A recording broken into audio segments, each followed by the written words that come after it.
Hi friends, industrial automation Malayalam YouTube ചാനലിന്റെ ഇന്നത്തെ വീഡിയോയിലൂടെ നമ്മൾ ഡിസ്കസ് ചെയ്യുന്നത് ടൈമറിനെ കുറിച്ചാണ്. കൗണ്ടറിനെ പോലെ തന്നെ ടൈമറും ഒരു സ്വിച്ചിങ് ഡിവൈസ് ആണ്. അതായത് ടൈമറിന്റെ വർക്കിംഗ് എങ്ങനെയാന്ന് വെച്ച് കഴിഞ്ഞാൽ ഒരു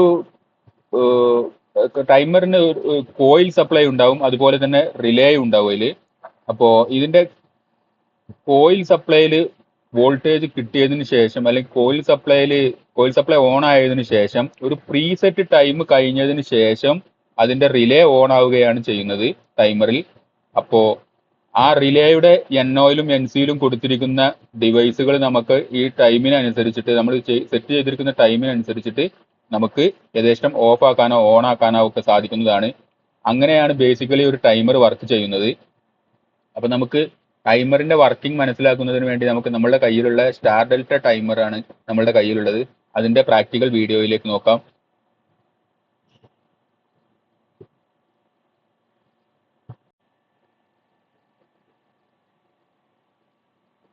ടൈമറിന്റെ സൈഡിലായിട്ട് ഇതിന്റെ മോഡൽ നമ്പറും, അതുപോലെ തന്നെ അതിന്റെ കോയിൽ സപ്ലൈ വോൾട്ടേജും, കോണ്ടാക്ട് റേറ്റിംഗും, പിന്നെ സെറ്റ് ടൈമിന്റെ റേഞ്ചും കാര്യങ്ങളെല്ലാം കൊടുത്തിട്ടുണ്ട്.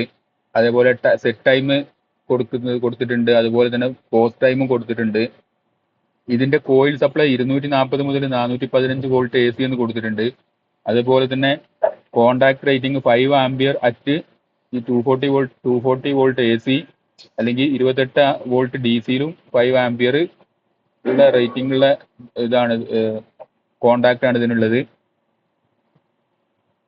പിന്നെ ഇതിന്റെ ടൈം നമുക്ക് സെറ്റ് ചെയ്യാൻ പറ്റുന്നത് 3 സെക്കൻഡ് മുതൽ 120 സെക്കൻഡ് വരെയാണ്. അത് നമുക്ക് ക്യാപിറ്റൽ T എന്ന് പറയുന്ന ആ നോബ് തിരിച്ചിട്ടും സ്മോൾ T എന്ന് പറയുന്ന ആ നോബ് തിരിച്ചിട്ടും നമുക്കിത് 3 സെക്കൻഡ് മുതൽ 120 സെക്കൻഡ് വരെ ഇതിന്റെ സെറ്റ് ടൈം സെറ്റ് ചെയ്യാവുന്നതാണ്. പിന്നെ പോസ്റ്റ് ടൈം 60, 90, 120, 150 മില്ലി സെക്കൻഡ് വരെ അതും അഡ്ജസ്റ്റ് ചെയ്യാവുന്നതാണ്. ഇനി നമുക്ക് ഇതിന്റെ ടൈമിംഗ് ഡയഗ്രാം നോക്കാം. ഇതെങ്ങനെ വർക്ക് ചെയ്യുന്നു എന്നുള്ളതിന്റെ ടൈമിംഗ് ഡയഗ്രാം നോക്കാം. അതിലെ ആ ഫസ്റ്റ് റോയിൽ കാണുന്നത് കോയിൽ സപ്ലൈ ഓൺ ആകുന്നതാണ്. ആ ഫസ്റ്റ് റോയിൽ കാണുന്നത്. കോയിൽ സപ്ലൈ ഓൺ ആയ ഉടനെ തന്നെ സ്റ്റാർ ഓൺ ആകുന്നതായിട്ട് നമുക്ക് കാണാം. രണ്ടാമത്തെ റോയിൽ ഫസ്റ്റ് കൊടുത്തിരിക്കുന്ന സ്റ്റാർ ഓൺ ആകുന്നതായിട്ട് കാണാം.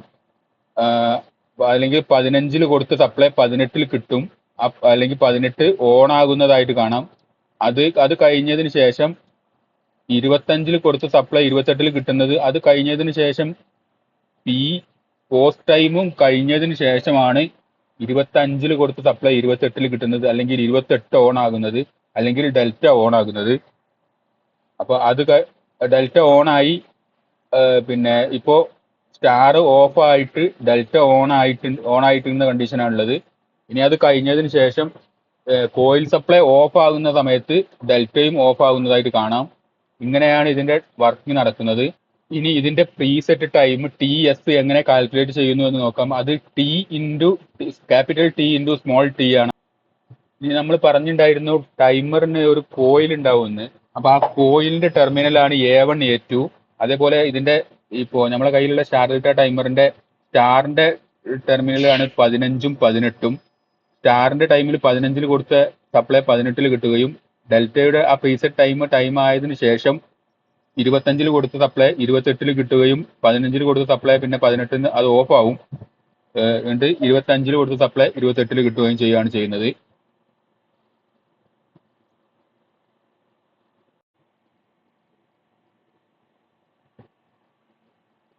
ടൈമറിന്റെ പ്രവർത്തനം മനസ്സിലാക്കുന്നതിന് വേണ്ടി ഞാൻ ഒരു MCBയിലൂടെ ഒരു ഫേസ് എടുത്തിട്ട് ടൈമറിന്റെ കോയിൽ സപ്ലൈ ടെർമിനലായിട്ടുള്ള A1-ലും, അതുപോലെ തന്നെ സ്റ്റാറിന്റെ പോളായിട്ടുള്ള 15, അതേപോലെ ഡെൽറ്റയുടെ പോളായിട്ടുള്ള 25-ലും സപ്ലൈ ഫേസ് കൊടുത്തിട്ടുണ്ട്. ഇനി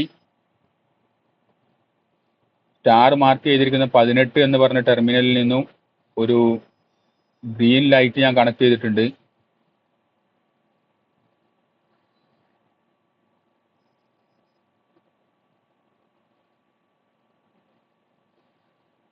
അതുപോലെ ഡെൽറ്റ മാർക്ക് ചെയ്തിരിക്കുന്ന 28-ൽ നിന്നും ഒരു റെഡ് ലൈറ്റും കണക്ട് ചെയ്തിട്ടുണ്ട്. പിന്നെ A2 ന്യൂട്രലും കൊടുത്തിട്ടുണ്ട്.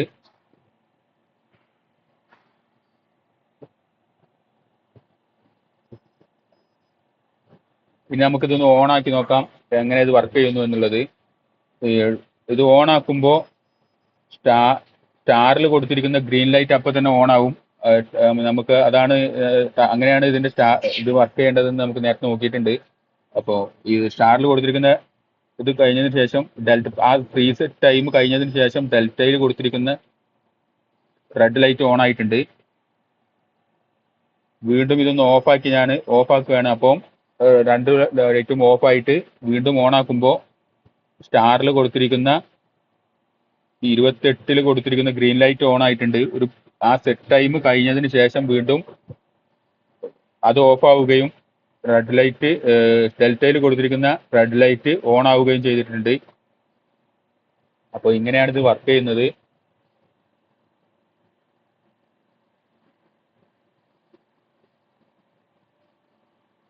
ഇനി നമുക്ക് ഇതിന്റെ ടൈം അഡ്ജസ്റ്റ് ചെയ്യുന്നത് എങ്ങനെയാണെന്ന് നോക്കാം. ഈ താഴെയുള്ള ക്യാപിറ്റൽ T എന്ന് പറയുന്നതും സ്മോൾ t എന്ന് പറയുന്നതും കൊടുത്തിരിക്കുന്ന നോബിൽ അഡ്ജസ്റ്റ് ചെയ്തിട്ടാണ് ഇതിന്റെ ടൈം അഡ്ജസ്റ്റ് ചെയ്യുന്നത്. ഇപ്പൊ ഞാൻ ടൈം കുറച്ച് കൂട്ടി വെക്കുകയാണ്. ടൈം കുറച്ച് കൂട്ടി വെച്ചിട്ടുണ്ട്. ടൈം കുറച്ച് കൂട്ടി വെച്ചിട്ട് ഓൺ ആക്കുമ്പോൾ തന്നെ സ്റ്റാറിൽ കൊടുത്തിരിക്കുന്ന ഗ്രീൻ ലൈറ്റ് ഓൺ ആയിട്ടുണ്ട്. സ്റ്റാറിൽ കൊടുത്തിരിക്കുന്ന ഗ്രീൻ ലൈറ്റ് ഓൺ ആയി. ഇപ്പോൾ കുറച്ച് കൂടുതൽ ടൈം എടുത്തതിന് ശേഷമാണ് ഡെൽറ്റയിൽ കൊടുത്തിരിക്കുന്ന ആ ടൈം കഴിഞ്ഞതിന് ശേഷമാണ് ഡെൽറ്റയിൽ കൊടുത്തിരിക്കുന്ന റെഡ് ലൈറ്റ് ഓൺ ആവുക. അത് ഇപ്പോൾ ഓൺ ആയിട്ടുണ്ട്. കുറച്ച് ടൈം കൂടുതൽ എടുത്തതിന് ശേഷം അത് ഓൺ ആയിട്ടുണ്ട്.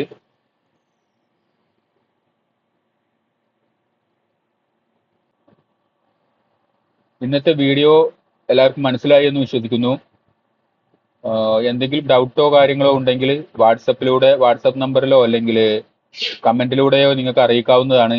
അതുപോലെ തന്നെ ഇതുപോലെയുള്ള ഇൻഡസ്ട്രിയൽ വർക്കുകളോ എന്തെങ്കിലും വരികയാണെങ്കിൽ അതും വാട്സപ്പ് നമ്പറിൽ അറിയിക്കാവുന്നതാണ്. അപ്പോൾ ഇനി മറ്റൊരു വീഡിയോയുമായി കാണുന്നത് വരെ ബൈ.